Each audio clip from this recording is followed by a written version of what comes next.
What if I told you that the story of the first woman was twisted by translation, not by accident, but by tradition? For centuries, you have been shown paintings of a pale Adam sleeping in a garden. While Yahuah plucks a single tiny bone from his chest to make Eve, you were taught she was a rib, a spare part, an afterthought, a fragment of a man. But what if the translators got it wrong? What if the original Hebrew text reveals a reality so profound it changes the very definition of who we are? And what if the man she was taken from was not formed from pale chalk, but from the rich, black soil of the earth dirt that science now confirms contains the very ingredients of melanin? Today, we are peeling back the layers of the King James Version. We are going back to the ancient Hebrew tongue of Moses. We are going to uncover the truth about the black dirt of creation and the secret of the side. If you are ready to unlearn the lies and reclaim the truth, hit that subscribe button, like this video, and type 77 in the comments, the number of divine completion, because we are about to restore the full picture of creation. Let us go straight to the crime scene. Genesis 2:21. The English Bible says Yahuah took one of Adam's ribs. But the original Hebrew word written there is Tsela.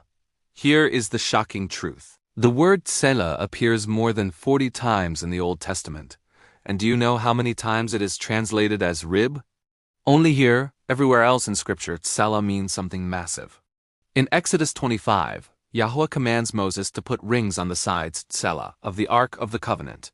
In 1 Kings 6, Solomon builds chambers against the sides, Tsela, of the temple. In Ezekiel 41, the prophet speaks of the side chambers, Tsela, of the sanctuary. Context is king. When Yahuah speaks of Tsela, he is not talking about a small, curved bone. He is talking about a structural side, a supporting wall, a sacred half, a foundation. When Yahuah put Adam to sleep, he didn't perform a minor biopsy. He divided the human creation. He took a whole side of Adam. Eve was not created from a fragment. She was created as a full, equal, structural counterpart. She wasn't a spare part. She was the other half of the sanctuary of humanity. This was not subtraction. It was multiplication.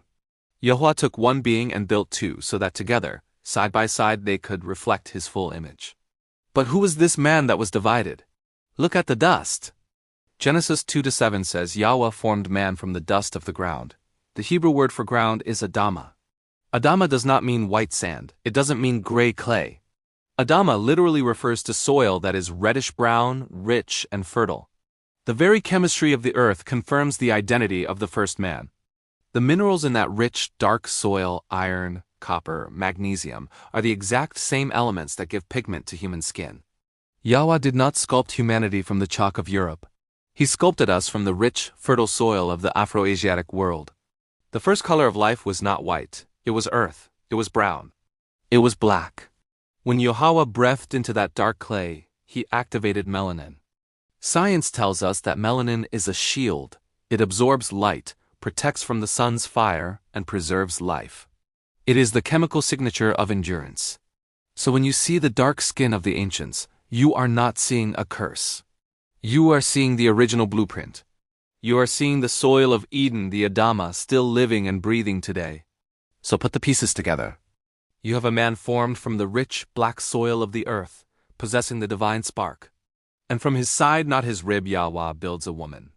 The Bible uses the word bana for Eve's creation. It means to build or to construct. It is the same word used for building a temple or a city. Eve was not an accessory. She was temple architecture. She was built to be a sanctuary of life, standing side by side with the man of soil. The deception of the rib was designed to make women feel small. The erasure of the black soil was designed to make you feel disconnected from the image of Yahuah. But the text remains. The Hebrew remains. The truth remains. They changed the words, but they could not destroy the meaning. You are not a fragment. You are not an afterthought. And your skin is not a mistake, it is the memory of creation's first soil. We are reclaiming the narrative, one word at a time. It wasn't a rib, it was a side. It wasn't dust, it was Adamah. Declare this in the comments. I am built by Yahuah. I am the soil of Eden. If this revelation opened your eyes, hit that like button, share this with someone who needs to know their worth, and subscribe. We are digging up the truth the world tried to bury.